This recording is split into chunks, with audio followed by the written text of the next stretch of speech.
America में इस वक्त हालात बयां करने के लिए एक जुमला काफी है, आग और बर्फ का खेल। एक तरफ भयानक ठंड और बर्फीले तूफान ने पूरे देश को अपनी गिरफ्त में लिया हुआ है, तो दूसरी तरफ लॉस एंजलिस जैसे शहरों में आग ने ऐसा कहर बरपाया है कि हर तरफ अफरा तफरी मची हुई है।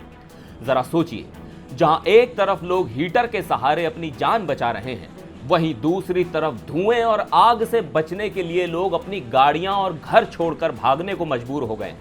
ये दो तस्वीरें अमेरिका की इस त्रासदी को बयां कर रही हैं।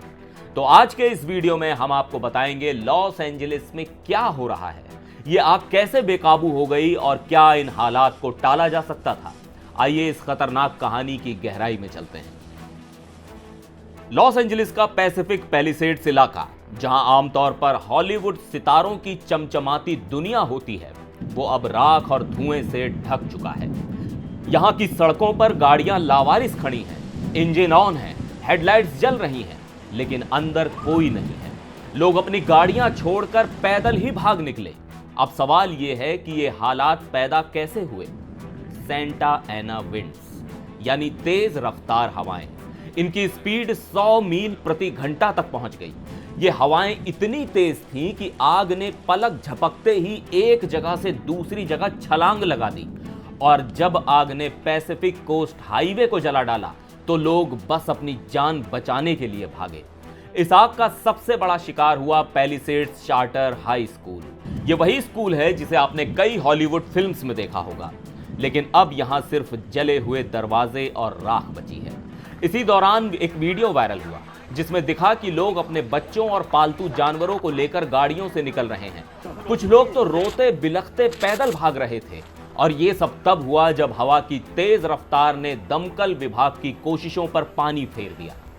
एलए फायर डिपार्टमेंट के चीफ क्रिस्टीन क्रॉली ने कहा कि इतनी तेज हवाओं में दमकल की गाड़ियां मौके तक नहीं पहुंच पा रही और एयरक्राफ्ट से आग बुझाना भी नामुमकिन हो गया। अब पैसिफिक पैलिसेड्स की आग को बुझाने की कोशिश चल ही रही थी कि लॉस एंजलिस से थोड़ी दूर अल्टाडेना इलाके में दूसरी आग लग गई। इस आग को ईटन फायर का नाम दिया गया। यह इलाका हरे भरे नेचर प्रिजर्व के लिए मशहूर था, लेकिन अब वहां पेड़ों की जगह आग की लपटें दिख रही हैं। और सबसे डरावनी बात यह थी कि यहां एक सीनियर केयर सेंटर मौजूद था। रात के अंधेरे में जब आग बढ़ी तो बुजुर्गों को व्हील चेयर और स्ट्रेचर पर बाहर निकाला गया। कुछ बुजुर्गों को उनकी नाइट ड्रेस में ही कार पार्किंग में शिफ्ट किया गया। सोचिए, उन लोगों पर क्या बीती होगी जो अपने जीवन के आखिरी पड़ाव में इस तरह के खौफनाक मंजर का सामना कर रहे हैं। और जब आप सोचते हैं कि हालात इससे ज्यादा खराब नहीं हो सकते, तभी लॉस एंजलिस के सिलमार इलाके में तीसरी आग भड़क उठती है। रात के करीब 10:30 बजे सेंटा एना विंड्स की वजह से आग ने सूखे पेड़ों को अपनी चपेट में ले लिया। दमकल विभाग के कर्मचारियों ने तुरंत मोर्चा संभाला, लेकिन हवा की रफ्तार ने उनके सारे प्लान्स बिगाड़ दिए। आग बुझाने के लिए जितनी गाड़ियां और उपकरण चाहिए थे, वो सब पहले से ही दूसरी जगहों पर व्यस्त थे। हालात इतने बिगड़ गए कि दमकल कर्मियों को सड़कों पर खड़ी गाड़ियों को बुलडोजर से हटाना पड़ा। सोचिए, उस अफरा तफरी में कितनी गाड़ियों को नुकसान पहुंचा होगा। अब इन हालात में सवाल उठना तो लाजमी है। वेस निकोल्स, जो लॉस एंजलिस के पैसिफिक पैलिसेड्स में 26 साल से रह रहे हैं, उन्होंने सीधे सीधे नेताओं को कटघरे में खड़ा कर दिया।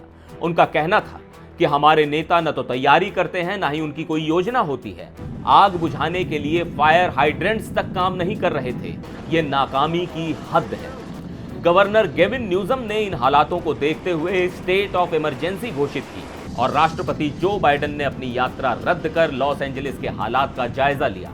लेकिन क्या ये कदम काफी थे? ये सवाल अभी भी उठ रहे हैं। सोचिए, एक तरफ अमेरिका का आधा हिस्सा बर्फ के तूफान से जूझ रहा है, लोग घरों में बंद हैं, बिजली गुल है और तापमान इतना नीचे चला गया है कि जिंदगी ठहर सी गई है। वहीं दूसरी तरफ लॉस एंजलिस में आग ने ऐसा तांडव मचाया है कि हर तरफ तबाही का आलम है। यह हालात हमें एक बात साफ तौर पर सिखाते हैं, प्रकृति के साथ खिलवाड़ करना हमें कितना भारी पड़ सकता है। आग, बर्फ, तेज हवाएं, ये सब कुदरत की वो ताकतें हैं जिन्हें हम हल्के में नहीं ले सकते। अगर समय रहते हमने पर्यावरण के साथ अपने रिश्ते नहीं सुधारे तो ये मंजर बार बार देखने को मिलेंगे। तो ये थी लॉस एंजलिस और अमेरिका के फायर एंड आइस मोमेंट की पूरी कहानी।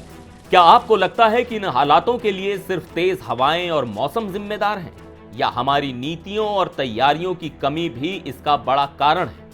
अपनी राय हमें कमेंट सेक्शन में जरूर बताएं और ऐसी ही खास रिपोर्ट्स के लिए हमारे चैनल को सब्सक्राइब जरूर करें।